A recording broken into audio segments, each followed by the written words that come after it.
అందరికీ నమస్కారం అండి.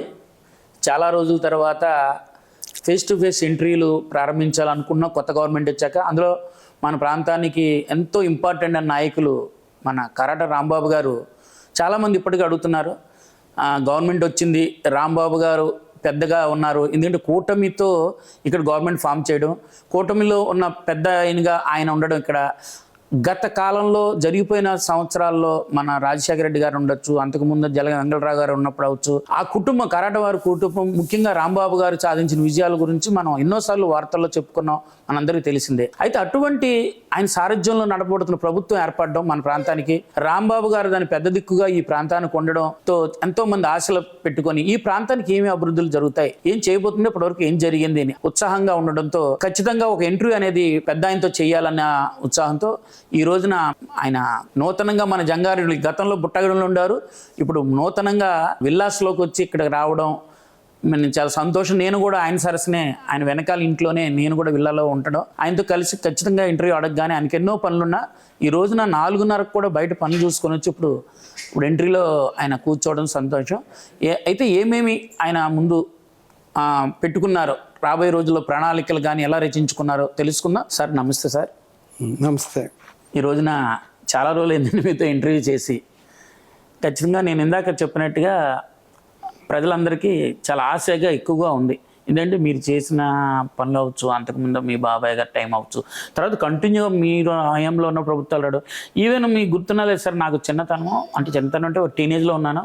కోటగిరి విద్యాధరరావు గారు మినిస్టర్గా ఉన్నప్పుడు కూడా మీరు చెప్పిన ఏదైనా అభివృద్ధి పనుల మీద ఉంటే అవసరమైతే మీ ఇళ్ళకి వచ్చి కూర్చొని ఏమేం కావాలని అభివృద్ధిలో మీరు కూడా వాళ్ళకి సూచనలు చేస్తూ ఉండేవారిని మేము వినేవాళ్ళము. వాళ్ళు రావడం కూడా మా అందరికీ తెలుసు.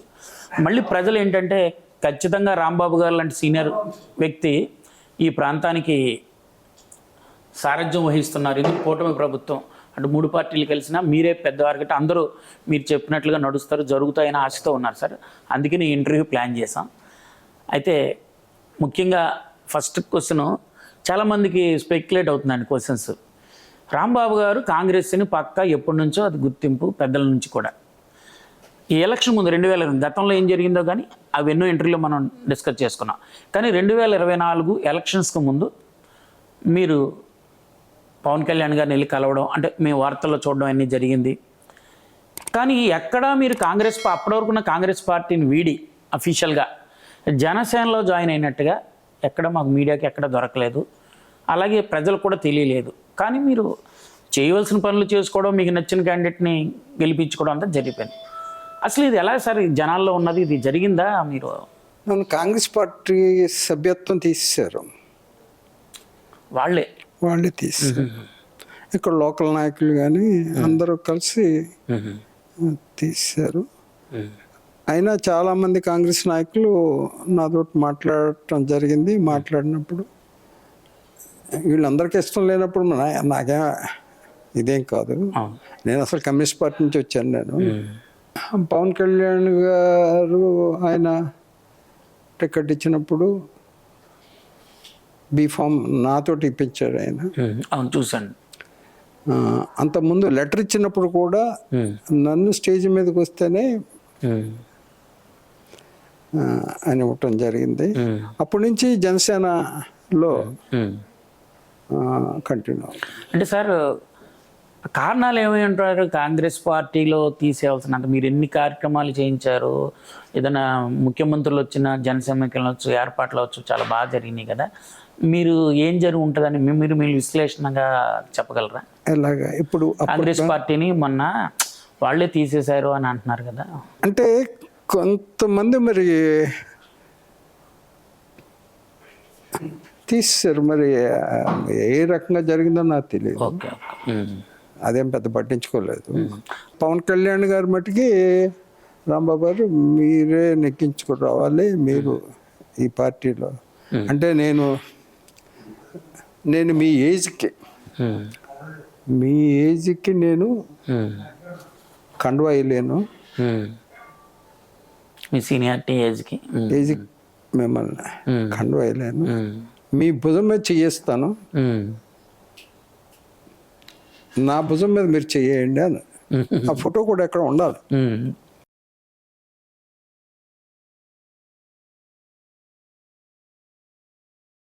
మన కరాటం రాంబాబు గారు నాకు సినిమాలోకి రాకముందు ఎక్కువ తిరిగేవాడిని. ఇక్కడ పుట్టాయిగూడెం, మనకి పోలవరం, ఈ అడవులంటే సరదా కాబట్టి పచ్చటి చెట్లు ఎలా ఉంటాయి, జంతువులు ఎలా ఉంటాయి తిరిగేవాడిని ఇక్కడ అంతా. నాకు కరాటం రాంబాబు గారు అలా పరిచయం. నాకు ఆయన అప్పటి నుంచి ఇప్పటికి కూడా ఏజెన్సీ టైగర్ అని పిలుస్తారు. ఇందాక ఆయన చెప్పినట్టుగా పోలవరం ఆయన నాయనమ్మ గారి ఊరు. ఈ ప్రాంతానికి ఆయన కుటుంబం ఎంతో చేశారు. ముఖ్యంగా గిరిజన ప్రజానీకానికి ఆయన చేసిన సేవలు మర్చిపోలేవు. ఎక్కడ కష్టం ఉన్నా రాంబాబు అన్న ఒక మాట మాట్లాడితే అర్ధరాత్రి అపరాత్రి లేకుండా బయటకు వచ్చి నిలబడే వ్యక్తి. 2014 నుంచి పార్టీ పెట్టినప్పటి నుంచి కూడా ఆయనకి నేను చిన్నప్పటి నుంచి వ్యక్తిగతంగా ఇష్టం. ఆయన నాకు ఎప్పుడు భుజం తట్టి బాగుండాలని కోరుకునే వ్యక్తి. అంటే పోలవరం ముందుకు కదిలింది అంటే రాజశేఖర రెడ్డి గారి హయాంలో మొట్టమొదటిసారిగా ఆయన కుటుంబం నుంచి ఆయన నుంచి పోలవరం ప్రాజెక్టుకి 110 ఎకరాలు స్వచ్ఛందంగా ఇచ్చిన వ్యక్తి కరాటం రాంబాబు గారు. ఈ రోజున ఇన్ని వేల ఎకరాలు అందరూ స్వచ్ఛందంగా ఇచ్చారంటే ఆయన మొట్టమొదటి వేసిన అడుగు. ఈ రోజున ఎప్పుడు బయటికి వచ్చేవారు కాదు ఆయన. క్రియాశీలక రాజకీయాల నుంచి నేను రాను కళ్యాణ్, నన్ను ఎప్పుడు కళ్యాణ్ అని పిలుస్తారు. నేను రాను కళ్యాణ్ గారు, నేను ఎప్పుడు రాను. అంటే మీకు హానర్ అలా ఇచ్చారు, కండుగా వేసి తీసుకోవడం ఏంటి పెద్ద ఆయన్ని అని ఉద్దేశం. అట్లా జరిగింది. అది అట్లా జరిగింది. అలాగా అఫీషియల్గా ఆ రకంగా ఆయన ఉద్దేశం ఆ రకంగా ఉంది. అంటే చిన్నప్పటి నుంచి ఆయన మన ఇంటికాడ ఉంటాం. పవన్ కళ్యాణ్ గారు కూడా తను ఇంకా ట్రైనింగ్ అయ్యి రావటం, ఆ తర్వాత మన ఇంటికాడ ఒక వారం 10 రోజులు ఉంటాం. అప్పటి నుంచి చిన్నప్పటి నుంచి కూడా పరిచయాలు. అంటే అతను ఎంత లీడర్ అవుతాడని నేను ఎక్స్పెక్ట్ చేయలేదు. చాలా మూడీగా ఉండేవాడు. ఒక మామూలు పుస్తకం చదువుకుంటూ కూర్చో, భోజనానికి రమ్మంటే వచ్చేవాడు, టిఫిన్ చేసి ఏం కావాలో చెప్పేవాడు. అటువంటి. ఆ తర్వాత మేము హైదరాబాద్లో రంగనాయుడు గారి ఆఫీస్లో కూడా అట్లాంటి మూడిలోనే ఉండేవాడు.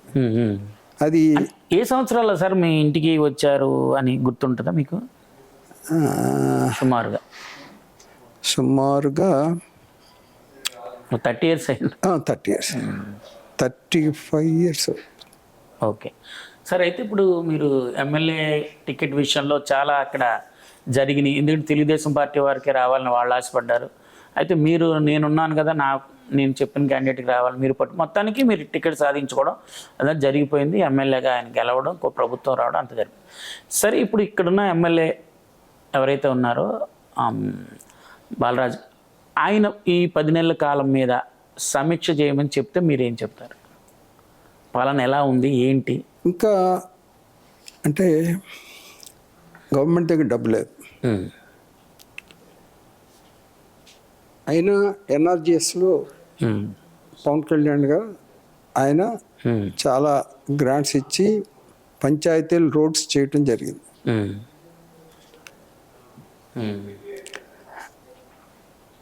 కొంత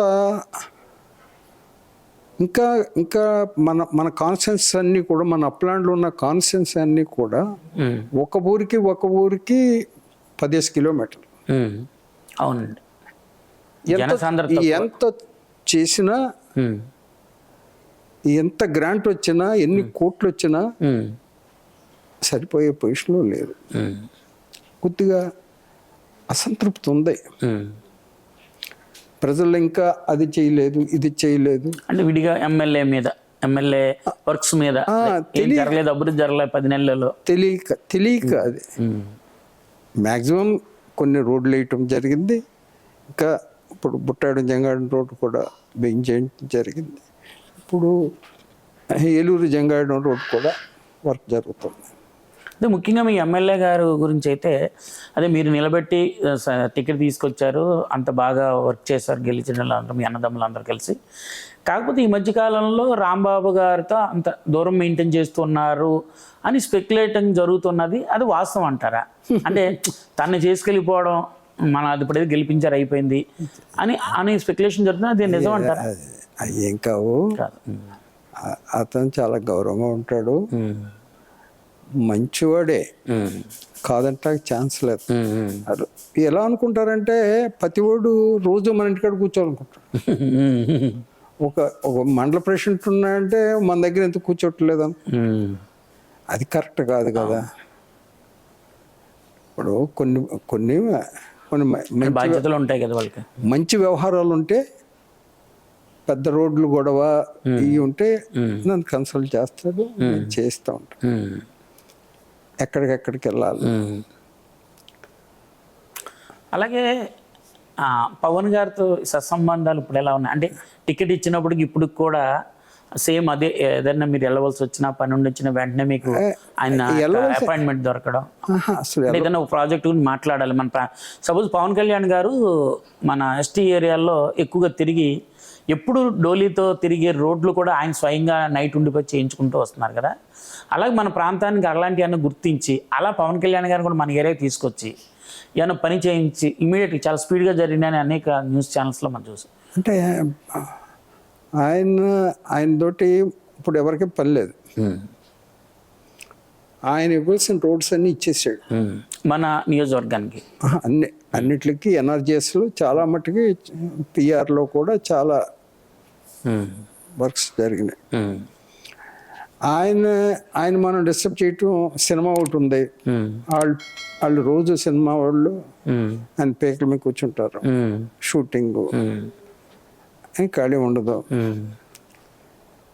మనకి ఆయనే నేను వస్తా అని చెప్తాడు, నేనే బొట్టాడు వస్తాను, మనం అన్నీ తిరుగుదామని ఆయనే చెప్తా ఉంటాడు. చెప్పారు మీకు ఆల్రెడీ అటువైపు ఆ ప్రాంతాలలో ఎప్పుడు మనకు కూడా దగ్గరలోనే ఆయన పర్యటన ఉంటుంది, మీరు తీసుకొచ్చి చూపిస్తారు ఎక్కడెక్కడ పనులు. సార్ అలాగే ఈ కూటమి ప్రభుత్వం వైఎస్ఆర్ గెగినట్టుగా ఏర్పడడం, గెలవడం అత్యధిక మెజారిటీ బాగానే ఉంది. కానీ కొన్ని చోట్ల కూటమిలో ఉన్న పార్టీల మధ్య సత్సంబంధాలు సరిగ్గా లేకపోవడం, గొడవలు అవడం, మీడియాకి ఎక్కడ తగ్గింది మన పిఠాపురంలోనే జరుగుతున్న కథనాలు, కొన్ని చోట్ల కూడా జరుగుతున్నాయి కథ రానివ్వకుండా కాపాడుకుంటున్నారు. అవును. అయితే ఇక్కడ మన ప్రాంతంలో ఆ సమయం ఎలా ఉంది, పెద్ద దిక్కుగా మీరున్నారు, ఏమన్నా ఉత్పన్నం అయితే వాటిని ఇప్పటివరకు ఉత్పన్నం కాలేదంటారా? కొన్ని ప్రాబ్లమ్స్ ఎక్కువగానే ఉన్నాయి, ముఖ్యంగా మీ నియోజకవర్గంలో. పోలవరం, ఈ చింతలపూడి లో ఎక్కువగా కనపడుతుంది. అది చింతలపూడి అంటే గోపాలపురం చాలా పర్ఫెక్ట్గా ఉంది. మనకు ముఖ్యంగా మనం చూసేది గోపాలపురం, చింతలపూడి, పోలవరం కాబట్టి చాలా ఇబ్బందులు ఉన్నాయి ఇక్కడ కూడా. ఎట్లాంటి ఇబ్బందులు అంటే, మొన్న జనసేనకి చేయని వాళ్ళందరూ కూడా అప్పుడు ఇందులో కొంతమంది ఎంపీ వెనకాల, ఎమ్మెల్యే వెనకాల ఉండి కొంత డిస్టర్బ్ చేస్తున్నారు. పాపం వాళ్ళేమి డిస్టర్బ్ అవ్వట్లేదు, ఎమ్మెల్యే కానీ ఎంపీ కానీ. ఎంపీ చాలా డెడికేట్గా ఉన్నాడు, నిన్న కూడా స్టేట్మెంట్ ఇచ్చారు, డెడికేట్గా ఉన్నారు, అదేమీ అంత బాగానే ఉన్నా. కానీ వైఎస్ఆర్ వాళ్ళతోటి ఇక్కడ జనసేన వాళ్ళని ఇబ్బందులు పెట్టిస్తున్నారు. అందులో తెలుగుదేశం వాళ్ళ పాత్ర ఉంది. ఇలాగ డిస్టర్బ్ చేయటానికి ట్రై చేస్తున్నారు. నష్టం ఇప్పుడు తెలియదు కానీ ఇప్పుడు నేను అంతకుముందు ఒకసారి మీటింగ్ పెట్టినప్పుడు అందరూ వచ్చి, మండల ప్రెసిడెంట్లు అందరూ వచ్చి నన్ను ఆ మీటింగ్ తీసుకెళ్ళారు. ఇప్పుడు కూటమి గెలిచింది అని అంటే ముఖ్యంగా పవన్ కళ్యాణ్ బీజేపీ వాళ్ళని ఒప్పించి చేయటం వల్ల ఇవాళ గవర్నమెంట్ నిలబడింది. అది చాలామంది పైన బాగానే ఉంది కానీ లో లెవెల్లో ఇంకా వాళ్ళు అబ్జర్వ్ చేసుకోలేకపోతున్నారు. అది చేసుకున్న రోజున మంచి పరిపాలన వస్తుంది, ఎమ్మెల్యేకి కూడా చాలా సుఖం అవుతుంది. అవును. అది వీళ్ళు ఆలోచించకుండా కొత్త ఇబ్బందులు పెట్టడం జరుగుతుంది. ఇప్పుడు ఒక ఎగ్జాంపుల్, ఎమ్మెల్యే నామినేషన్ రోజున తిప్పకాయలపల్లి ఆఫ్ చేశారు ఎంపీని. నామినేషన్కి వచ్చాడు, అప్పటి వరకు అందరూ కలిసి బ్యాన్ మీద ఉండి ఎంపీని తిప్పకాయలపల్లిలో దింపి నామినేషన్ కట్టారు రాని వాళ్ళు కొంతమంది. జనసేన వాళ్ళు హార్ట్ఫుల్గా చేశారు, ఇక్కడ చేశారు, ప్రతి చోట హార్ట్ఫుల్గా చేయించాం.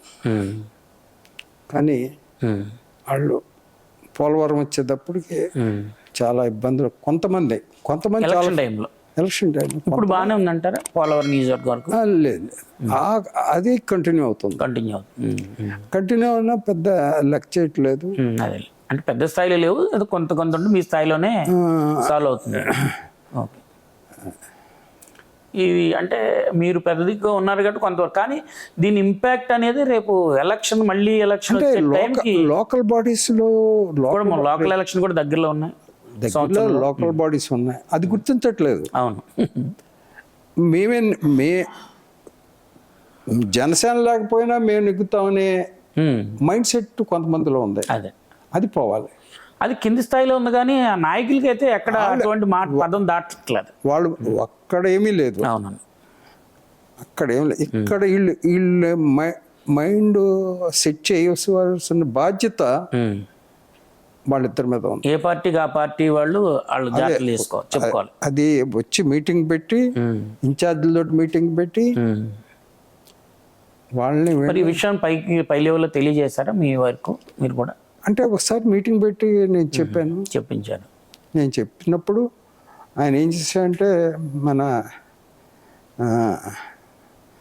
నేను మినిస్టర్ సారథ్ గారు ఓ రోజు మీటింగ్ పెట్టారు, నన్ను విజయవాడ నన్ను కూడా రమ్మని అందరం కూర్చున్నప్పుడు చెప్పాను,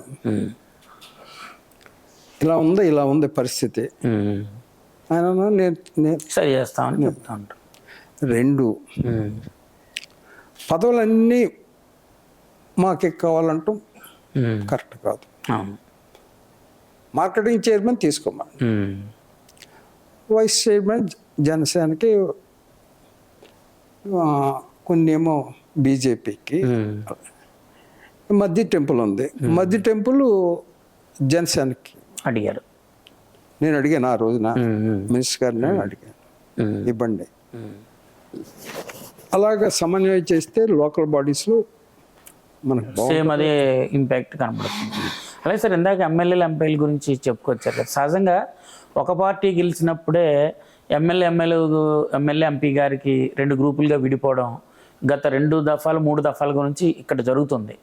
అయితే ఇక్కడ కూటమి ప్రభుత్వంలో ఉంటూ ఎంపీలో తెలియదంటూ ఆ సమయం ఎలా ఉంది? అన్ని ఎంపీ కలిసే ఉంటున్నారా, లేకపోతే మీకు ఎంపీ గారు ఎమ్మెల్యేతో సంబంధాలు కొద్దిగా ఉంటాయి కదా, అది పెద్ద చెప్పుకోవాల్సింది ఏం కాదు. గతంలో బాగా జరిగింది, దానివల్ల అభివృద్ధి కూడా కొంచెం వెనకబడ్డాం. మినిస్టర్ గారి మీదే ఒక వర్గం తిరగబడడం తెలుగుదేశం గవర్నమెంట్లో ఉన్నప్పుడు, అది దానివల్ల ఎంతో కొంత ఇంపాక్ట్ ఉంటుంది అభివృద్ధికి. వాళ్ళు పూర్తి సహకరించలేకపోతారు మన ప్రాంతం, ఎస్పెషల్లీ మన ప్రాంతం గురించి. అలాగనమాట. ప్రస్తుతం అయితే అదే బయటపడేంత విషయాలు ఏం కాదని అంటారు, కింద స్థాయిలోనే ఇబ్బంది కలుగుతుంది. సరే సార్, ఇందాకే మీరు అడగమన్నారు మన ఇంట్రడక్షన్లో, ఈ కూటమి ప్రభుత్వం వచ్చి ఎన్నో ఆశలతో ఎదురు చూస్తున్న ప్రజలకు మేము అత్యధిక మెజార్టీ ఇచ్చింది.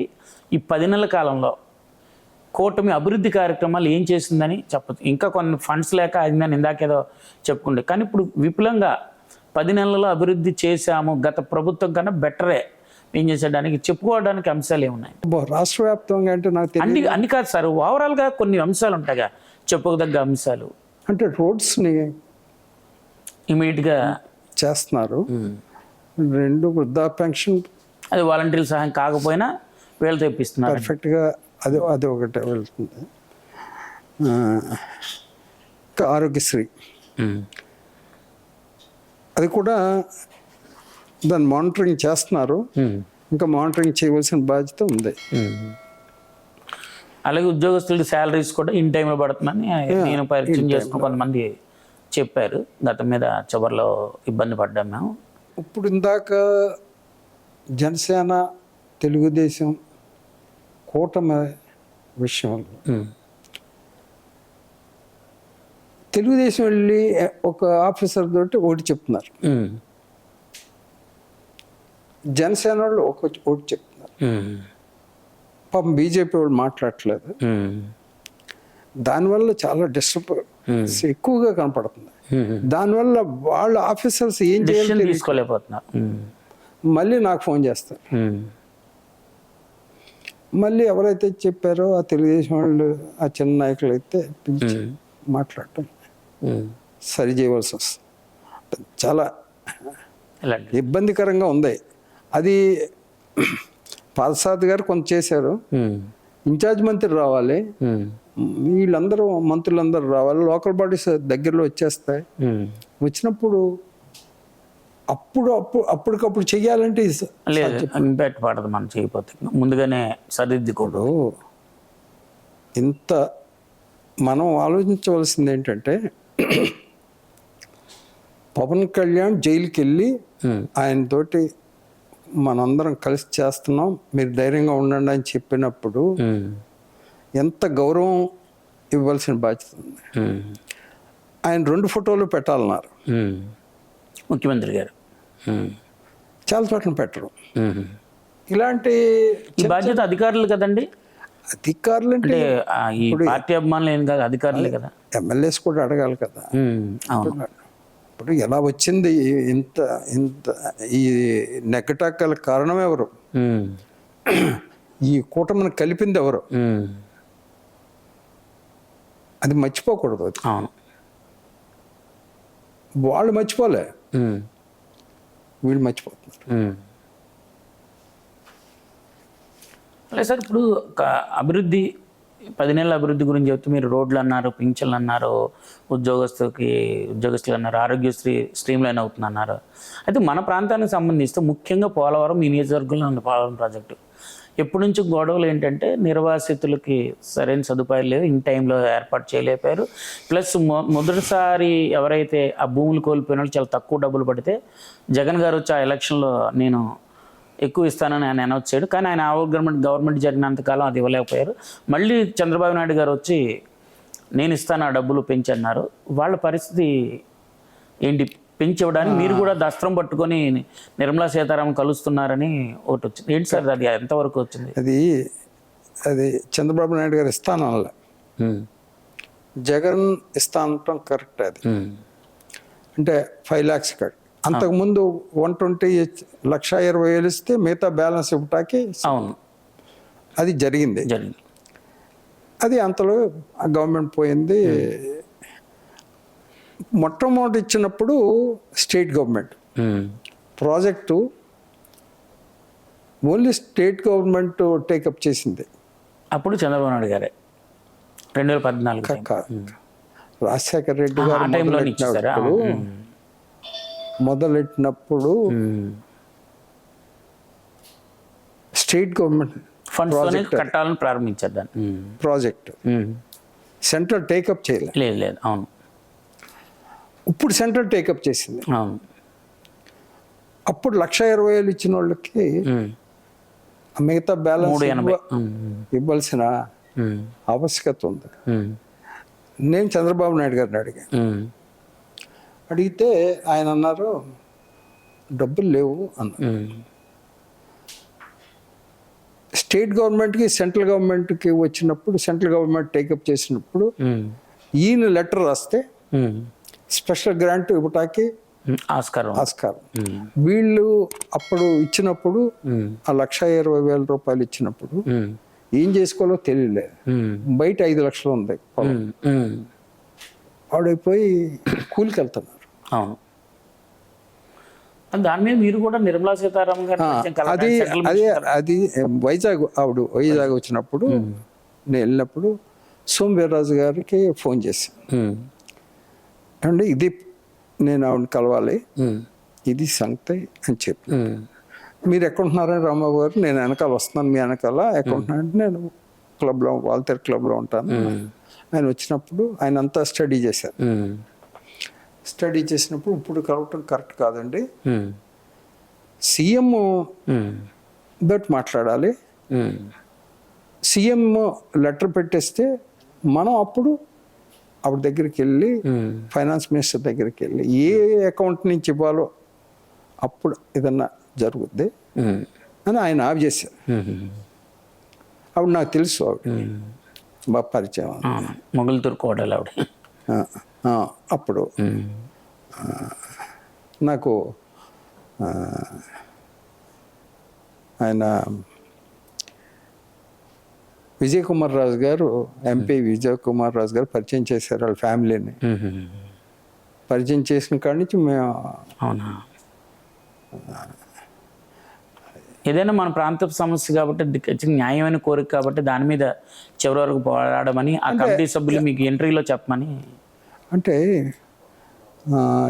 అప్పుడు నేను మాట్లాడినప్పుడు సోమవీర్రాజు గారుకి పదవి లేదు, మొన్న పదవి వచ్చింది, అవును, మొన్న ఎమ్మెల్సీ అయ్యారు. ఇప్పుడు ఆయనకు ఒక అవగాహన ఉంది, గుర్తింపు పెరుగుతుంది.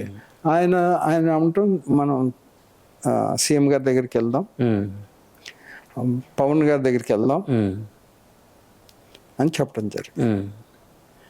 పవన్ గారు అయితే డైరెక్ట్గా ఇక్కడ సీఎం తోటి అక్కడ మాట్లాడతారు అని చెప్పడం జరిగింది. అక్కడ కట్టడం కన్నా ఉన్న ప్రాబ్లమ్స్ అది జరుగుతుంటాయి, కానీ నిర్వాసితులకి ఇల్లు అంటే కాలనీలు కట్టించే విషయంలో కానీ వాళ్ళకి కావాల్సిన డబ్బులు వీటిల్లో ఇప్పటివరకు చెప్పుకున్నది గిరిజనులకి అది ఇదివరకు 1,20,000 నుంచి 3 లక్షల డిఫరెన్స్. అది కాక వాళ్ళకి అకామిడేషన్ ఆ విషయంలో ఏమన్నా ప్రాబ్లమ్స్ ఉన్నాయని గుర్తించారు మీరు? పూర్తి కాకపోవడం అంతకుముందు గవర్నమెంట్ టైంకి వాళ్ళు కూడా మీకు ప్రెజెంటేషన్ ఇస్తూ ఉంటారు. వాళ్ళు ఇప్పుడు ప్రాజెక్ట్ తయారైపోయింది. ప్రాజెక్టు రామాయపేట, పైడిపాక అక్కడ కట్టారు, డ్యామ్లో రివర్లో కట్టలే. వాళ్ళని లేపి మనం ఫౌండేషన్ స్టోన్ వేయించి ఆ రోజుల్లో కష్టపడి వాళ్ళనేమో జంగాడు చుట్టుపక్కల తీసుకొచ్చి పెట్టి అంతా ఏర్పాటు చేసి మధ్యలో అంత సీరియస్గా జరగలే. ఈ 5 సంవత్సరాలు అస్సలు జరగలే. జరగటం ఇప్పుడు ప్రాజెక్ట్ గేట్లు మూస్తే రేపు వర్షాకాలం మూస్తే చాలా మటుకు మునిగిపోతాయి. చాలా మంది ఉన్నారు ఇంకా ఖాళీ చేయలే. 41.7కి ఆ లెవెల్కి మనం డ్యామ్ గేట్లు మూస్తే చాలా ఊళ్ళు ఇప్పుడు ల్యాండ్ టు ల్యాండ్ ఇంకా ఇవ్వలేదు, కొంత ల్యాండ్ టు ల్యాండ్ ఇవ్వాలి, హౌసెస్ కట్టాలి, ఇవన్నీ ఉన్నాయి. ఇవి కాక సార్ ఇప్పుడు ఏమవుతుందంటే జంగారెడ్డి అనేది దాదాపుగా ఒక 70-80 వేల మంది జనాభా ఉన్నారు. వాళ్ళకి తగ్గ వ్యాపారాలు, వ్యవసాయాలు, పనులు చేసుకోవడానికి పనులు సరిపోతుంది అనుకున్నాం. ఇప్పుడు ఒకేసారి జంగాడు పరిసర గ్రామాల్లో అన్ని వేల మంది గిరిజనేతరులు అవ్వచ్చు, గిరిజనులు అవ్వచ్చు వచ్చి వాళ్ళకు కూడా ఏదో ఒక బ్రతకడానికి మనోడరగాళ్ళ పొలాలు చేసుకునేవారు. ఇప్పుడు కూలీగా పడాలి, ఏదైనా షాపులో పని చేయడానికి వస్తే ఈ టౌన్ మీద ఇంపాక్ట్ పడుతుంది కదా, ఉన్నవాళ్ళు ఉద్యోగ భద్రత, శాలరీస్ తగ్గిపోతాయి. అందుకని వాళ్ళకైనా పక్కన చిన్న చిన్న పరిశ్రమలు అంటే పేపర్లో చూస్తున్నాయి అన్నీ. అసలు ఉండడానికి అకామిడేషనే కట్టలేని వాళ్ళు రేపు వాళ్ళకి పరిశ్రమలు కట్టి వాళ్ళకి జీవనోపాధి కల్పించడం అన్నీ జరుగుతాయంటారా? భూములు ఇచ్చినందుకు వాళ్ళు నష్టపోవడమేనా ఈ బాధాకరమైన? అంటే ట్రైబ్కి ల్యాండ్ టు ల్యాండ్ ఇచ్చేసారు, గిరిజన. అవును, వీళ్ళకి క్యాష్ ఇచ్చారు. వీళ్ళు కొంత పొలాలు కొనుక్కున్నారు, చాలామంది అశ్చర్యపేట అక్కడ పొలాలు కొనుక్కున్నారు, కొంతమంది ఖర్చు చేస్తారు. ఇండస్ట్రియల్గా డెవలప్ చేయాలి. అవును, ఇండస్ట్రీ పెట్టడానికి ఇక్కడ ల్యాండ్ కాస్ట్ చాలా ఎక్కువ, 50 లక్షల రూపాయలు. వాళ్ళకి ఇచ్చిన గృహాల సముదాయం ఏరియాల గురించి మీరు చెప్పేది? మామూలు బయట ఏదైనా ఇండస్ట్రీ పెట్టాలంటే ఒక ఇండస్ట్రీ పెట్టాలి, ఇంతమందికి జీవనోపాధి కలిగించాలి అని అంటే స్మాల్ స్కేల్ చేయాలి. అవును, స్మాల్ స్కేల్ చేయాలి, కరెక్ట్. స్మాల్ స్కేల్ తప్ప రెండో మార్గం లేదు. అవునండి. ఆ స్మాల్ స్కేల్లో ఏమి చేయొచ్చు ఇప్పటికే రావాలి. అవును, ఆ టీం వచ్చేయాలి, ఇప్పటికే టీం వచ్చేయాలి. అంటే వాళ్ళ కుటుంబాల్లో మేము ఇంటర్వ్యూ చేసాం సార్, చెప్తే వాళ్ళు అదే అంటారు, మేము అక్కడ ఏదో పని చేసుకుని బతికేవాళ్ళం సార్, ఇక్కడ వచ్చి పనులు కూడా దొరకట్లేదు, లోకల్ వాళ్ళు బెదిరిస్తున్నారంట, మీరు వెళ్తున్నారంటే ఆ పనులకి వెళ్ళడానికి లేదు అని అలాంటి చిన్న చిన్న జరుగుతున్నాయని చెప్పుకుంటూ వస్తున్నారు. అది కరెక్ట్ కాదు. కానీ పని చేయాలంటే బోడంత పని. పని చేయటానికి చాలా పని ఉంది. అలాగే ఈ 10 నెలల్లో పోలవరం నియోజకవర్గానికి ఇంకోటి సార్ ఈ మధ్యన ఉత్పన్నం అవుతున్న సమస్య, అప్పట్లో మన పామాయిల్ రేట్లు డౌన్ అయినాయి అంటే ఎంఐ కానీ మీరందరూ చెప్పడం, ఆయన కూడా మీ ఇంటికి వచ్చినప్పుడు చెప్పడం, అది కొంచెం రేట్లు ఆశాజనకంగా జరగడం బాగున్నది. అయితే మధ్యలో కోకో సడన్గా డ్రాప్ అయిపోవడం, దానికి కూడా ఆ కంపెనీలన్నీ ఒకటైపోయి రేటు తక్కువగా కొంటున్నారు, మాకు కొనట్లేదని అడిగినా కంప్లైంట్లు చేసినా వాళ్ళు మొన్నటిదాకా తక్కువ కొనేవారంటే ఈసారి కొనడం కూడా మానేశారు చాలా రోజులు. దాని మీద పాపం ఉద్యమాలు చేస్తున్నారు, చిన్నగా చేస్తున్నారు. అది ఏమన్నా మీ దృష్టికి వచ్చిందా సార్? నేను మీ పేపర్లో చూస్తున్నా, అంటే నేను ఒక కోకో రైతుని, వాళ్ళు నాకు రిప్రజెంటేషన్ ఇచ్చాడు, ఇలా రాంబాబు గారు ఎంట్రీ ఉందంటే, సార్ ఎంట్రీలో కూడా మీరు అడగండి సార్, కొంచెం అవసరమైతే ఆయన కలవమంటే, అందరు రైతులు రారు, మా పనులు ఉన్నాయంటారు, మెయిన్ నాయకులు అందరూ వచ్చి కలుస్తాం, ఎక్కడికి తీసుకెళ్తారో దాని విషయంలో కొంచెం శ్రద్ధ వహించమని వాళ్ళు రిక్వెస్ట్ చేశారు సార్. ప్రతి ప్రొడ్యూస్కి టొబాకో బోర్డు ఉన్నట్టు ఉండాలి. అవును, దానికి కూడా ఒక బోర్డు ఉండాలి. కాటన్కి బోర్డు ఉంది, cotton corporation of India board ఉంది, దీనికి కూడా బోర్డు ఉండాలి. ఇప్పుడు ఏమవుతుంది, వర్తకులు 10 మంది, రైతులు 1000 మంది. అవును, వాళ్ళు 10 మంది కూడా లేరు సార్ కోకో కొనడానికి. ఇమీడియట్గా ఎగ్జాంపుల్ చెప్తున్నా, ఓకే, ఇమీడియట్గా వాళ్ళు రింగ్ అయిపోతారు. అవును అవును, తక్కువ సంఖ్య కాబట్టి. ఇప్పుడు మిర్చి ఉంది, మిర్చి మొన్నటి వరకు 12,000 ఉంది, ఇవాళ 6,000 ఉంది. బా, ఇవన్నీ ఏంటంటే రైతు ఆగలేడు. అవును, డబ్బు రైతు డబ్బు అవసరం, దాచుకోవటం కూడా, అతను దాయటం కూడా చాలా కష్టం. అవునండి, కోల్డ్ స్టోరేజ్లు ఇలాంటివన్నీ చూసుకుంటాం, అన్ని ప్రాంతాల్లో లేవు అవి. వీటి మీద కొన్ని ఇబ్బందులు ఉన్నాయి. కోకో బోర్డు పెట్టాలి. మన ఏరియాలో వేరుశెనగ మనకి పంట తక్కువ అనుకుంటాడు, చాలా ఎక్కువ, అది ఆ బోర్డు కూడా పెట్టాలి. మన ప్రాంతానికి సంబంధించి, మన ప్రాంతానికి. కొబ్బరి ఒకటి, కొబ్బరి ఆల్రెడీ అక్కడ ఉంది, ఈస్ట్ గోదావరిలో బోర్డు ఉంది, అంబాజీపేటలో అదే బోర్డు ఉంది. మనకి మెయిజ్, మొక్కజొన్న, ఇది వేరుశనగ, కోకో కంపల్సరీగా బోర్డు ఉండాలి. కోకో అన్నది దేనికంటే చాక్లెట్స్కి వెళ్తుంది. అవునండి, ఆ చాక్లెట్స్ వాళ్ళు ఎక్కువ కొంటారు. అవును, ఇప్పుడు ఒక ఎగ్జాంపుల్ నేను చెప్తాను. షుగర్ ఫ్యాక్టరీ ఎంత పోయింది? షుగర్ ఫ్యాక్టరీ 3,200 రూపాయలు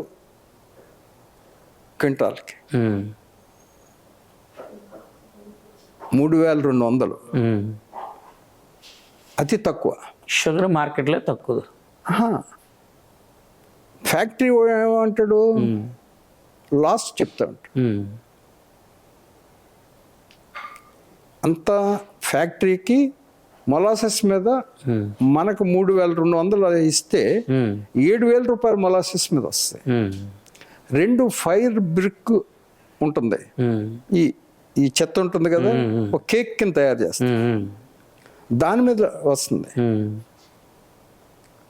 కానీ రైతుకి ఇచ్చేటప్పుడు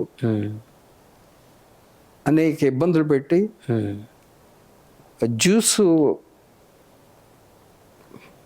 జ్యూస్ పోయాక కటింగ్ ఆర్టిస్ట్, అందుకని ఇప్పుడు ఫ్యాక్టరీ మూసేసారా. అవును, అంటే ఫ్యాక్టరీ వాళ్ళ వెర్షన్ ఏంటంటే పంచదార దిగుమతి చేస్తున్నారా, తక్కువ దొరుకుతుంది, నేను రైతు కింద డబ్బులు పెట్టి తయారు చేసిన పంచదార రేట్ ఎక్కువ ఉంటుంది, అక్కడ దిగుమతిని ఆపితే సెంట్రల్ గవర్నమెంట్ మేము రైతుల దగ్గర మంచి రేట్ ఇచ్చుకుంటాం. కాదు, ఇప్పుడు మహారాష్ట్ర ఎన్నిటి చోట్ల జడేయరు, చెరుక్కి జడ వేయాలి, 3 జడలు వేయాలి. మన గాలి దుమ్ములు ఉంటాయి, అవును, అక్కడ జడేయరు. మనకు జడ వేయటాకే కాస్ట్ ఎక్కువ, లేబర్ కాస్ట్, వర్కర్ కాస్ట్ ఎక్కువ, మనకి గిట్టుబాటు అవట్లే. 3,200 వస్తే గిట్టుబాటు అవ్వట్లేదు. మన ప్రాంతాలు గాలి దుమ్ముకి కొంచెం ఒక 1,000 రూపాయలు ఎక్సెస్ ఇవ్వటానికి ఫ్యాక్టరీ ఒప్పుకోదు, అందుకని ఫ్యాక్టరీలు మూసేశారు. ఓకే, ఎవరో మూయించలే, అవును ఫ్యాక్టరీ వాళ్ళే వాళ్ళే మూయించేశారు, మూస్తారు. అవును వాళ్ళే మూయించుకున్నారు. అవునవును అలాగే ఈ కోకో పామాయిల్ ఎలా బోర్డు ఉందో, పామాయిల్ ఫ్యాక్టరీస్ ఎలా గవర్నమెంట్ ఫ్యాక్టరీ ఉందో, గవర్నమెంట్ ఫ్యాక్టరీలో జ్యూస్ తక్కువ వస్తుంది, ఆ జ్యూస్ని బట్టి రేట్ ఇస్తాడు. ఓకే ఓకే అది పాత మిషనరీ. మాకు జ్యూస్ రావట్లేదు, ఫ్రూట్ అందుకని ఆ రేట్ ఇవ్వగలం అంటే ఆ రేట్ ఇవ్వగలం అంటే తెలంగాణలో కొత్త ఫ్యాక్టరీలో ఆ జ్యూస్ వస్తుంది. అండ్ మిషనరీ అప్డేట్ మిషనరీ కాబట్టి. సో మరి కోకో మీద ఇంకా మన వంతు మనం ఏం చేయలేమంటారు మీరు అధికార పార్టీ? మన వంతు చేయటం కాదు, గవర్నమెంట్ అదే గవర్నమెంట్ ఇన్వాల్వ్ అయ్యేటట్టుగా మీలాంటి స్థానిక నాయకులు రైతుల బాధలు చూసి కొంచెం ఎప్పుడు వ్యాపారస్తుల్ని ఈ గవర్నమెంట్ ఏం చేయలేదు. ఎందుకు చేయలేదంటే ఇప్పుడు టొబాకో ఉంది, ఐటీసీ మనాఫ్లై, వాళ్ళ ట్రేడ్ సీక్రెట్ ఇప్పటి వరకు ఎవరికి తెలియదు. పూర్వం యావరేజ్ టొబాకో యావరేజ్ సాయంత్రాన్ని తీసేవారు, ఇప్పుడు నెట్ వచ్చాక ఒక లైన్ వెళ్ళేటప్పటికి యావరేజ్ చెప్పేస్తున్నాడు, అక్కడికి వెళ్ళిపోతుంది, రాజమండ్రి వెళ్ళిపోతుంది. మళ్ళీ నెక్స్ట్ బేళ్ళు వచ్చేటప్పుడు మళ్ళీ దీన్ని కవర్ చేస్తున్నాడు. రేట్ ఎలా నేర్చుకోవాలా చేయాలని ఇంటర్నేషనల్ మార్కెట్లు అన్నీ కూడా తెలిసిపోతున్నాయి స్పాట్లు, దాన్ని బట్టి కొనడాలు చేస్తున్నారు వీళ్ళు. ఇప్పుడు మ్యాన్ పవర్ చాలా కాస్ట్ అయిపోయింది. అవును, ఆ మ్యాన్ పవర్ కాస్ట్ అయిపోవటంతో వ్యవసాయం చేయలేకపోతున్నారు. వ్యవసాయదారుడు వ్యవసాయం చెయ్యాలంటే భయపడే పొజిషన్లోకి వెళ్ళిపోయింది. పనిచేసే గంటలు తగ్గిపోయినాయి. మనకు ఎవరు చేస్తున్నారు పని? ఇతర రాష్ట్రాలు. అసలు ఊడిపి ఎవరు ఊడుస్తున్నారు? అందరూ ఇతర రాష్ట్రాల వాళ్ళు వస్తున్నారు, ఇక్కడ వాళ్ళు స్థానిక. ఇవాళ మనం ఆలోచిద్దాం, ఓ హోటల్ ఉంది, వాళ్ళు లేకపోతే మూసేయాలి. అవును, ఒక కోళ్ళు పరిశ్రమ ఉంది, వాళ్ళు లేకపోతే మూసేయాలి. భవన కార్మికులు ఏ సెక్టార్లో ఏ సెక్టార్ అయినా సరే మూసేయవలసిందే. అవునండి, చేపలు ఉన్నాయి, వాళ్ళే. అవును, కారణం అనేక కారణాలు. పని చేసే గంటలు తగ్గిపోయినాయి. అవును, ఇటు రైతుకి పనిచేసే గంటలు తగ్గిపోయినాయి, పనిచేసే వాళ్ళకి తగ్గిపోయింది. ఇది ఎప్పుడైతే బాగుపడిందో మన రాష్ట్రం, ఇంత పంటగల రాష్ట్రం, మనం ఉమ్మడి రాష్ట్రంలో మన దేశానికి 17% ఆహార ధాన్యాలు సప్లై చేసాం ఆంధ్రప్రదేశ్ నుంచి. ఆంధ్రప్రదేశ్ ధాన్యాగారం అనేవారు, మన దేశానికి ధాన్యాగారం ఆంధ్రప్రదేశ్. అంత గొప్ప దేశం. ఇప్పుడు అగ్రికల్చర్ బేస్డ్ రాష్ట్రాలు కదా. అవునవును, పూర్తిగా. అవును, కోస్టల్ అంతా. అవును, ఏదైనా సరే ఒకప్పుడు భీమవరం మన కాలువ కింద అని పిలుస్తాం, అక్కడ 1 ఎకరం అమ్మితే ఇక్కడ 10 ఎకరాలు కొనేసుకోవచ్చు అనుకునేవారు. ఇప్పుడు అంత తేడా లేకపోయినా మంత్లీ ఇయర్లీ వచ్చే కౌలు మన ప్రాంతానికి బాగా వస్తుంది. ఎందుకంటే మన 2-3 పంటలు అంతర పంటలు రావడం, చిత్తడి నేల కాకపోవడం. ఇప్పుడు అక్కడ రొయ్యల చెరువులు అలాంటివి తప్ప మామూలుగా అయితే వరే పండుద్ది 2 పంటలు, పెద్ద దానికి రిటర్న్స్ లేవు. ఈ ప్రాంతం అంతా ఇంత అభివృద్ధి చెందాలంటే గతంలో మీ కాలంలో మీరు ప్రభుత్వాన్ని అనుసంధానం చేసుకుంటూ ప్రాజెక్టులు అంటే జల్లేరు కానీ ముఖ్యంగా ఎర్రకాలువ ఈ ప్రాంతం వచ్చి ఖచ్చితంగా. ఎందుకంటే నేను చూస్తున్నా, ఎక్కడ చూసినా ఇదివరకు బోర్లు పడే కాదట, అసలు ఈ నేల అటువైపు వెళ్ళేవారు. నా చిన్నప్పుడు నేను ఇక్కడ చదువుకునేటప్పుడు, ఫస్ట్ ఫార్మ్ చదువుకునేటప్పుడు 2 నూతులు ఉండే. ఒకటి పోలీస్ స్టేషను, ఒకటి పాత హాస్పిటల్ దగ్గర ఒక నుయ్యి ఒకటి ఉండేది లోపల. ఇయే 2 మంచినీళ్ళు. అప్పుడే మంచినీళ్ళు అమ్మేవారు అప్పుడే. ఇప్పుడు ఎక్కడ చూసినా నీరు పడుతుంది. దానికి కారణం ప్రాజెక్ట్. అవును. ఆ ప్రాజెక్టు మా నాన్నగారు మా చిన్నాన్నగారు ఇందులో పాత్ర అల్లం శివరామకృష్ణ గారు, వీళ్ళు ముగ్గురు పాత్ర ముఖ్యంగా ఉండి వెంగళరావు గారితో మాట్లాడి ఇది అక్కడ జల్లేరు ఈ 2 ప్రాజెక్టులు చేయటం వల్ల సస్యశ్యామలమైంది. అవును సార్. ప్రాజెక్టులు అంటే గుర్తొచ్చింది, మన పోగొండ రిజర్వాయర్ ప్రాజెక్ట్ కంప్లీట్ అయిన కాలంలో అవ్వకుండా ఉండిపోయింది. మరి దాని ఇది పోగొండ రిజర్వాయర్ పోగొండ కంప్లీట్ అయిపోయింది. కెనాల్ వదిలేరు. కెనాల్ వదిలిన తర్వాత మళ్ళీ కట్టేశారు. అది నాకు ఆ కారణం తెలియట్లేదు. చాలా మంది రైతులు వచ్చి అడుగుతారు, అది గవర్నమెంట్ మీద ఉంది, దాని మీద కూడా దృష్టి పెట్టమని చాలా మంది అడిగారు. అది పోగొండ వల్ల అప్పుడు నేను అత్తిలి తాడేపల్లిగూడెం మండలాలు 2 కూడా ముంపుకు గురయ్యి. అప్పుడు నేను రాజశేఖర రెడ్డి గారితో చెప్పి పోగొండ కట్టడం వల్ల అటు ట్రైబ్స్కి ఇటు ముంపు ప్రాంతం అత్తెలి మండలం తాడేపల్లిగూడెం మండలం ముంపుకు ఆగుద్దండి, మనం ఈ ప్రాజెక్ట్ కడితే ఇమీడియట్గా ఆయన శాంక్షన్ చేయించడం, అది పూర్తి చేయటం జరిగింది. ఇప్పుడు దాని మీద కూడా దృష్టి పెట్టమని రైతులు మిమ్మల్ని అది ఏ రకంగా ప్రభుత్వం మీకు అంటే గ్రౌండ్ వాటర్ బాగా పెరిగిపోయింది. 7.5 కిలోమీటర్స్ బ్యాక్ వాటర్ ఉంది. గ్రౌండ్ వాటర్ బాగా పెరిగిపోయింది. ఎవరికి అంత కెనాల్స్ వదిలాలన్న ఇది అవసరం కనపట్లేదు. కానీ కెనాల్స్ వదలాలి, లేకపోతే పవర్ కన్జంప్షన్ పెరిగిపోతూ ఉంటుంది. అవును, కరెక్ట్ అండి. అవునా, బోర్లు పడుతున్నాయి కదని వాడుతూ ఉంటారు. వాటర్ వల్ల బాగుంటుంది గ్రౌండ్ వాటర్. అలాగే సార్, ఇప్పుడు ఎంపీ గారు ద్వారా మీరు, ఎంపీ అంటే సెంట్రల్ గవర్నమెంట్ నుంచి కూడా కొన్ని ప్రాజెక్టులు తేవడానికి ఉంటుంది కదా, ఇప్పటివరకు 10 నెలలు ఏదన్నా ఓకే చేయించుకున్నది కానీ, లేదా రాబోయే రోజుల్లో ఇంకో 4 ఏళ్ళు ఉన్నాయిగా, మనం ఈ ప్రాంతానికి ఇది చేసేసుకుందాం, తర్వాత మళ్ళీ గవర్నమెంట్ రావచ్చినా రాకపోయినా మీరు చేయాలని ఒక ప్రణాళిక సిద్ధం చేసుకుని ఉంటారు కదా, అదే అని చెప్పగలరా? అంటే నేను ఆయనకి ఎంపీకి ఆయనకి మట్టికి చాలా పట్టుదలగా ఉన్నాడు. అంటే ఏం చేద్దామని మన ప్రాంతానికి సంబంధించి ఆయన ఇప్పుడు దృష్టిలో ఏమున్నాయి? Tobacco board member central. ఒక స్టేడియం కావాలి, స్పోర్ట్స్ స్టేడియం కావాలి.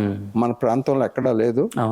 ఒకటి చేయవలసిన బాధ్యత ఆయనకు ఉంది. అంటే కసి ఉంది,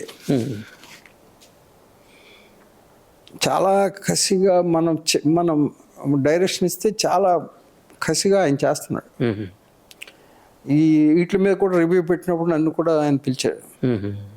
ఏది మన రోడ్లు, పట్టినపాలెం బ్రిడ్జి, అది పట్టినపాలెం, అది కూడా ఒకటి పెద్ద సమస్యగా ఉంటుంది. వై జంక్షన్ కాడ మీ కేబుల్ టీవీ మా కుర్రోళ్ళు వెళ్ళినా చాలా ఇబ్బందులు పడిపోతున్నారు.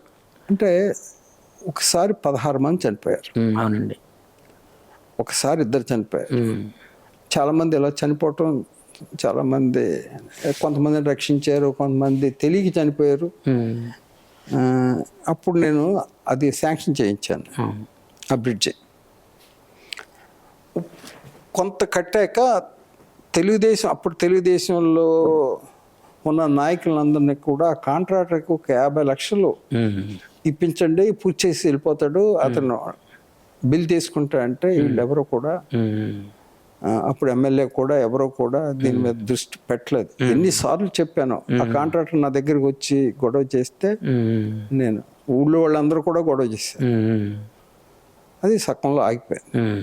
నేను 9వ తారీఖున టెండర్ అయింది. టెండర్కి ఎవరు రాలే. ఆ రేట్స్ అప్పటి రేట్స్ ఆ ట్రైబల్ ఫండ్స్లో శాంక్షన్ అయింది. ఇప్పుడు దీని మీద ఎంపీ గారితో మాట్లాడాలి. ఎంపీ గారితో మాట్లాడి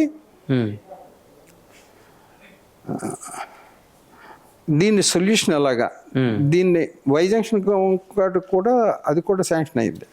అది ఎవరు వేయలేదు. బ్రిడ్జెస్ వచ్చేటప్పటికి ఎవరు ముందుకు రాలేకపోతున్నారు. ఇప్పుడు స్పెషల్ గ్రాంట్ కొంత అప్రోచ్ రోడ్లకి మొత్తం రోడ్లు అవి కలిపి ఇంకొక ₹1 కోటి ఇప్పుడు ఇచ్చిన దాని మీద ₹1 కోటి 30% పెంచి చేయటానికి ఏం ఆస్కారం ఉందో ఇప్పుడు ఆయనతో మాట్లాడాలి. అలాగే సార్. మాట్లాడి ఇది పూర్తి చేయించాలి. ఆ బ్రిడ్జ్ విషయంలో చాలా మంది చాలా ఇబ్బందులు ఉన్నాయి. స్కూల్ పిల్లలు బస్సు ఎక్కడ తిరగదు. అవునవును. జనాభా అప్పటికిప్పుడు మీరు స్టార్ట్ చేసినప్పుడు బోల్డ్ జనం పెరిగారు సార్ ఆ ఏరియాలో. అందులో ముఖ్యంగా బొబ్బలమంగ గుడికి జనాలు చాలా పెరగడం వల్ల పర్యాటకులు రావడం, కొంతమంది ఇటువైపు కొన్ని వేరే మార్గాలు ఉన్నా ఇటువైపు వెళ్తే మన ఊర్లో అభివృద్ధి అది చాలా అవసరం అండి. కొంచెం దాని మీద దృష్టి పెట్టమని. ఇప్పుడు వైజాగ్ కూడా ఈ రోడ్డు మీదకి ఎక్కేటప్పుడు చాలా ప్రమాదం అవుతుంది. అవునండి. చాలా స్పీడ్గా వచ్చేస్తున్నాం. అవునవును, కరెక్ట్ అండి. అది కూడా కావాలి. ఆ బ్రిడ్జ్ కూడా మన ప్రాంతాన్ని చేసుకోవాలి. అవును సార్.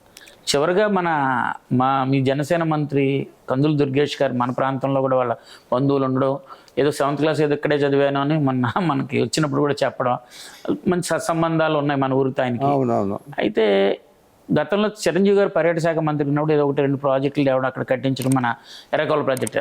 ఇప్పుడు కందులు దుర్గేష్ గారు పర్యాటక శాఖ మంత్రిగా మీరు ఏమేమి చేయించాలనుకున్నారు, ఏమన్నా మాట్లాడారా? చెప్తున్నా.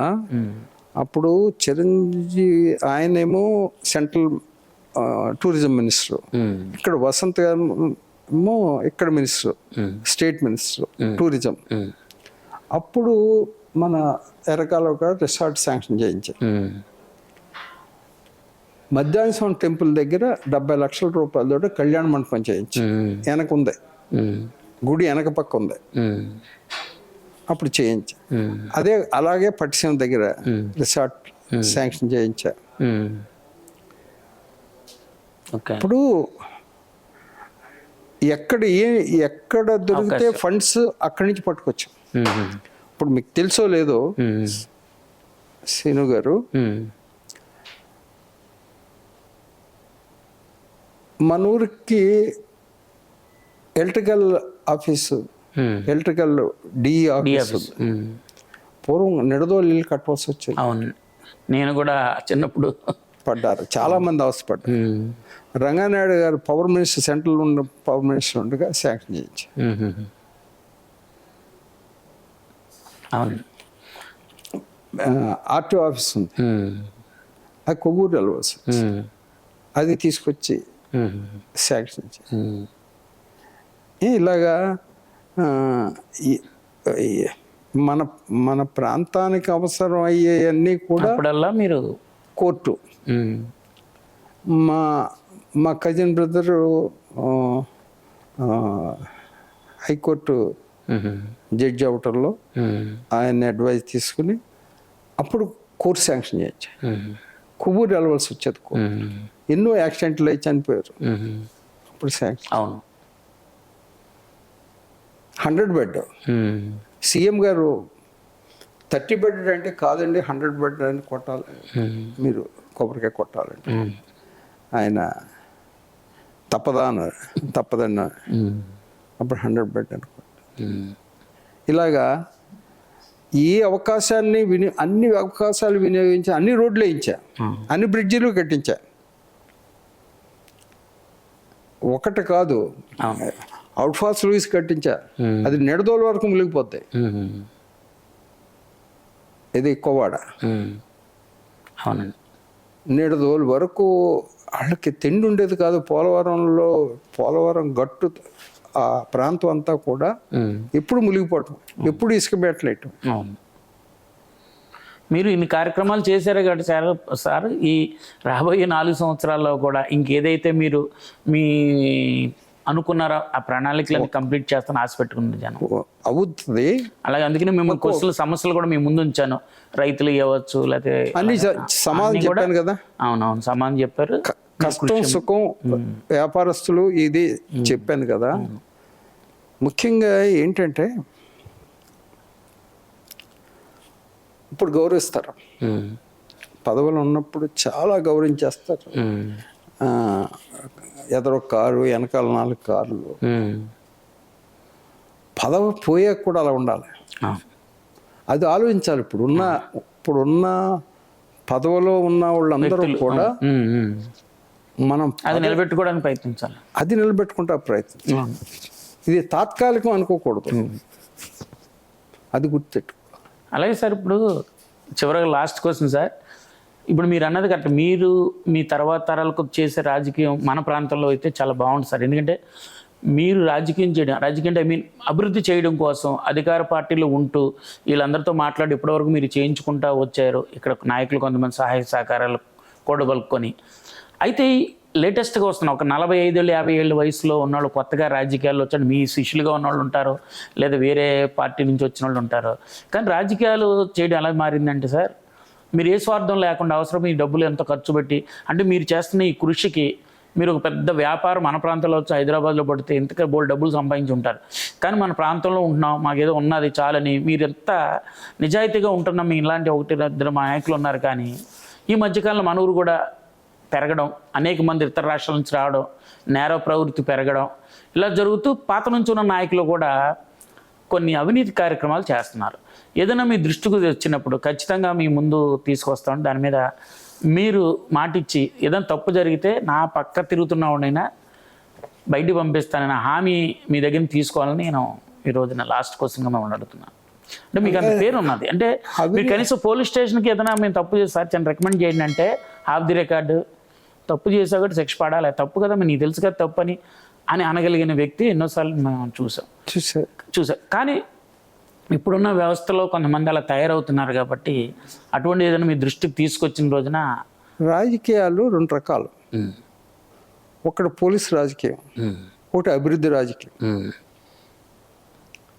పోలీస్ రాజకీయం ఆ సీఏ ఎవరో వెళ్ళిపోతే మళ్ళీ వీళ్ళు చూసేవాళ్ళు. అది వీళ్ళు ఏదో అదేదో గొప్ప అనుకుంటున్నారు. కరెక్ట్ కాదు. ఇప్పుడు ప్రతి ఎమ్మెల్యే కానీ పదవిలో ఉన్న ఎవరైనా సరే 4 దృష్టిలో పెట్టుకోవాలి. 1 నీరు, 2 హెల్త్, 3 పవర్. ఈ దృష్టిలో పెట్టుకోవాలి.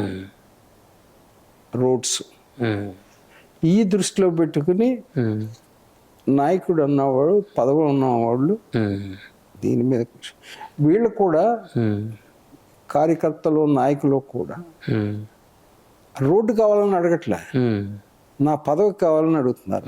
నా బామ్మర్దికి పదవి కావాలి. ఉద్యోగస్తులు కూడా నాకు ఆ పోస్టింగ్ కావాలి, నాకు ఏమో ఈ ట్రాన్స్ఫర్ కావాలి, నా ఇంటి పక్కనే ఉండాలనే.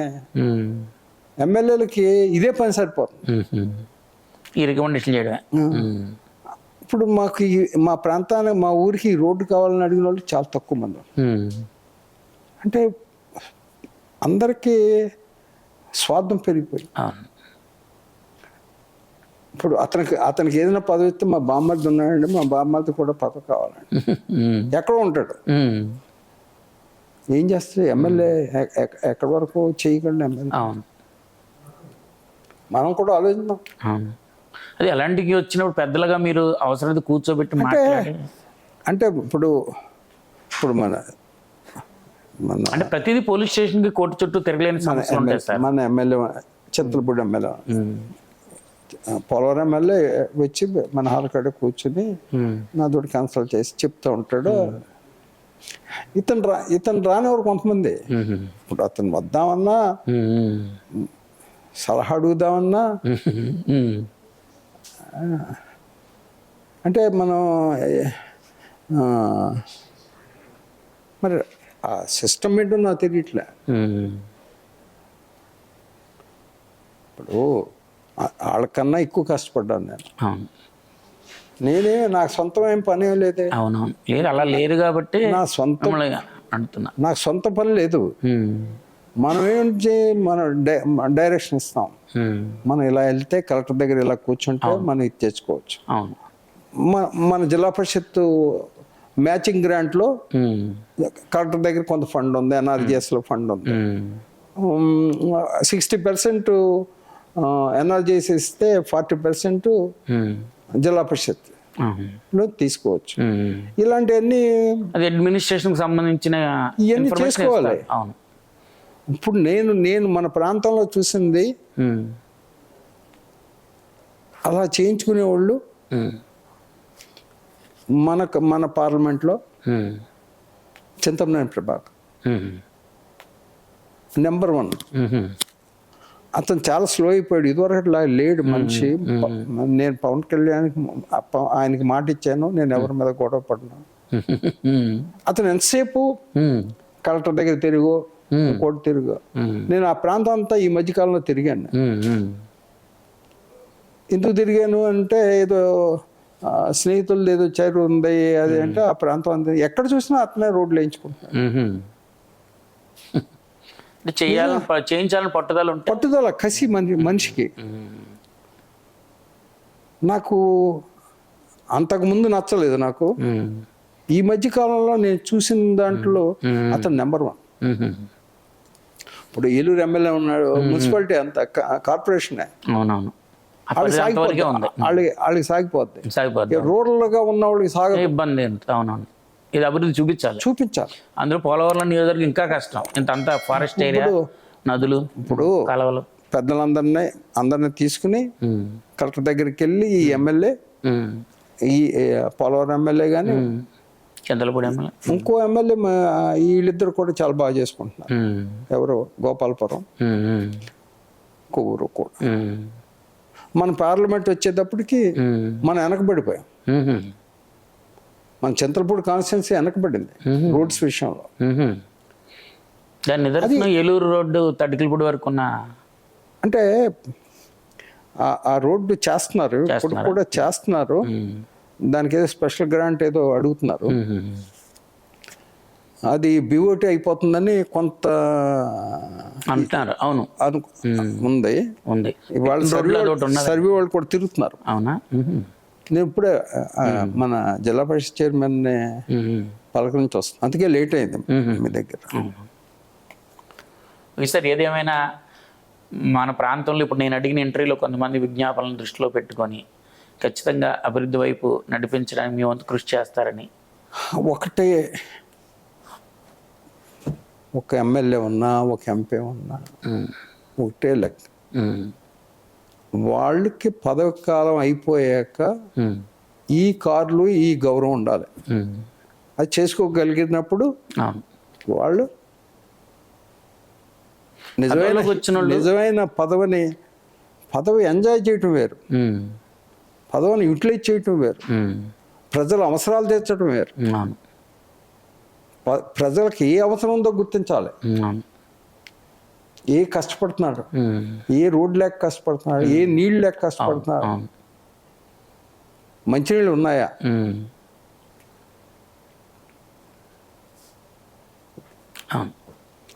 చూశారు కదా. ఇప్పటి వరకు మన కరాడ రాంబాబు గారి సీనియారిటీతో ఆయన రాజకీయాల్లోకి వచ్చిన దగ్గర నుంచి అలా నాన్నగారు, బాబాయ్ గారి సహాయంతో ప్రాజెక్ట్ చేయడం, ఆ తర్వాత ఆయన ఆయామాలు ఎన్ని చేశారు అభివృద్ధి కార్యక్రమాలు మనం ఇప్పటివరకు చర్చించుకున్నాం. రాబోయే రోజుల్లో కూడా ఆయన మెచ్చిన, ఆయన ఉంటున్న కూటమి ప్రభుత్వంలో ఆయన భాగస్వామిగా ఉన్నారు కాబట్టి మనం ఇక్కడ చర్చించుకున్న అనేక అంశాలు, రైతు వారి కావచ్చు, పోలవరం నిర్వాసితుల గురించి కావచ్చు, ఇంకా అనేక సమస్యల మీద ఆయన పోరాటం సలుగుతానని చెబుతూ, అలాగే ప్రత్యును వస్తున్న రాజకీయ నాయకులు ఎవరైనా ఈ పదవి మాకు వస్తే ఇక ఎల్లకాలం ఈ పదవిలో మేమే ఉంటాం అనుకుంటూ ఆశపడుతూ ఉండడం కాదు. రేపు పదవి దిగిపోయినా కూడా అదే గౌరవ మర్యాదలు మనకు దక్కే విధంగా ఉన్నప్పుడు అదే నిజమైన రాజకీయం. అభివృద్ధే రాజకీయం కానీ పోలీస్ స్టేషన్ రాజకీయం కాదు అంటూ ఆయన అనేక అంశాలు చెప్పడం జరిగింది. ఖచ్చితంగా నేను వారిని కోరేది, ఏదైనా పెద్ద సమస్య ఉన్నప్పుడు ఖచ్చితంగా మీరు ఇన్వాల్వ్ అయ్యి ఊరు క్షేమం కోసం ఆయన చేసి పెడతానని ఆయన చెప్పడం ద్వారా నేను రాబోయే రోజుల్లో మరింత ఇన్వాల్వ్ అయ్యి ఆయన అభివృద్ధి చూపించాలి. మళ్ళీ ఆయనతో మనం కొన్ని అభివృద్ధి కార్యక్రమాలు జరిగాక మళ్ళీ అతి త్వరలో ఆయన పెద్ద ఆయన సలహాలు తీసుకుంటూ ఎలా ఎవరైనా రాజకీయాల్లో వచ్చేవాళ్ళు ఏమేం చేయాలి, ఎలాంటి అభివృద్ధి కార్యక్రమాలకు ముందు నుంచి ప్లాన్ చేసుకోవాలనేది వారి ద్వారా తెలుసుకొని మళ్ళీ మేము ముందుకు వస్తాను. అంతవరకు సెలవు.